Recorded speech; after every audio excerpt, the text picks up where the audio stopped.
आइए देखते हैं 2025 में 7 नवंबर को रिलीज़ होने वाली हक मूवी के रिव्यूज़। ये मूवी के IMDb पे रिव्यूज़ है 8.9 आउट ऑफ 10 और इसको सुप्रन वर्मा ने डायरेक्ट किया है। इसमें इमरान हाशमी एंड यामी गौतम ने एक्टिंग की है।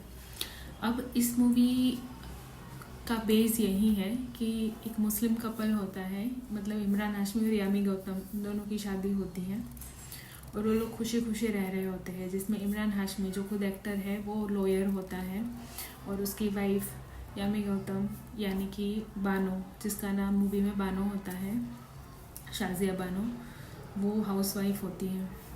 और इमरान हाशमी और शाजिया बानो के बीच में बहुत ज़्यादा प्यार होता है और वो दोनों के 3 छोटे छोटे बच्चे भी होते हैं।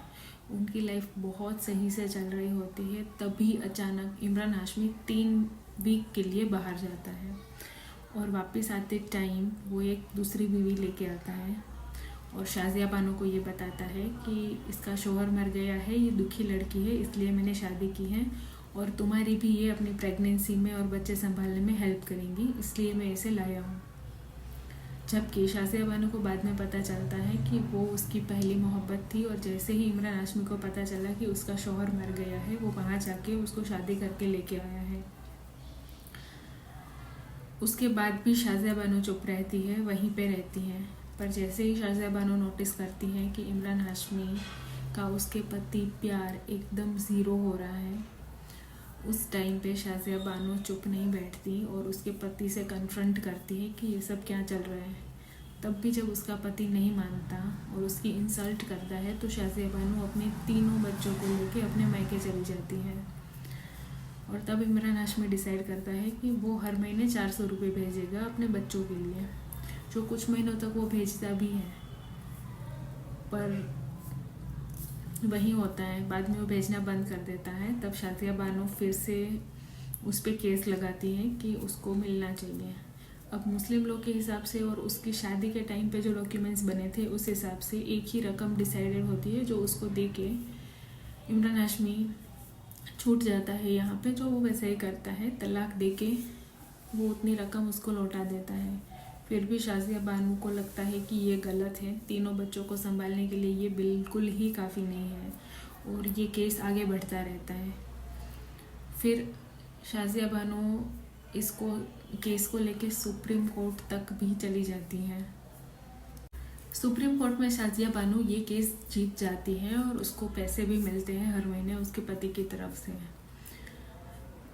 यहाँ मूवी ख़त्म हो जाता है और उसके बाद शाजिया बानो अपना काम जो करती है वो ये होता है कि वो बच्चियों को कुरान पढ़ाती है। और शाजिया बानो ये भी बताती है कि मैं ये केस भी इसलिए जीती हूँ क्योंकि मुझे कुरान का पक्का नॉलेज था।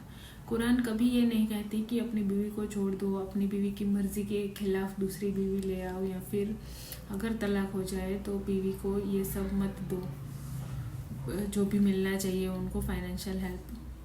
तो शाजिया बानो का कहना ये था कि इकरा, पढ़, मतलब कि कुरान पढ़, तब तुझे पता चलेगा कि कुरान क्या कहता है और दूसरे लोग जो बोलते हैं हमने कुरान पढ़ा है वो हमें क्या बताते हैं, उन दोनों में बहुत पक्का अंतर है। तो बस शाजिया बानो यही कहना चाहती। शाजिया बानो के पापा, जिन्होंने शाजिया बानो का बहुत साथ दिया, वो भी बच्चों को पढ़ाते थे और अब जब शाजिया बानो का डिवोर्स हो गया है, 3 बच्चों को लेके वो अलग रह रही है, तब भी वो छोटी बच्चियों को कुरान पढ़ाती है।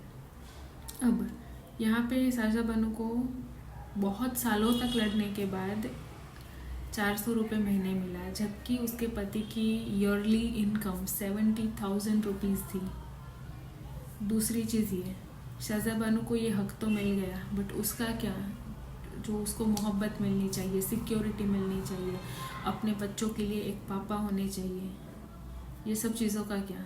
सिर्फ 400 रुपये उसको जो महीने के मिलेंगे, ये कोर्ट का फैसला है, बट सेफ्टी का क्या।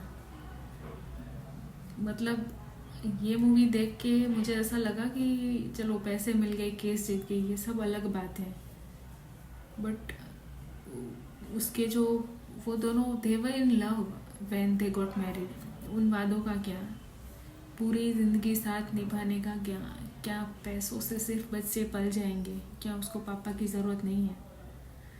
इस बारे में आपका क्या कहना है, ये आप लोग कमेंट में बताना।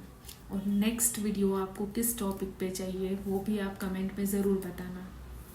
Thank you.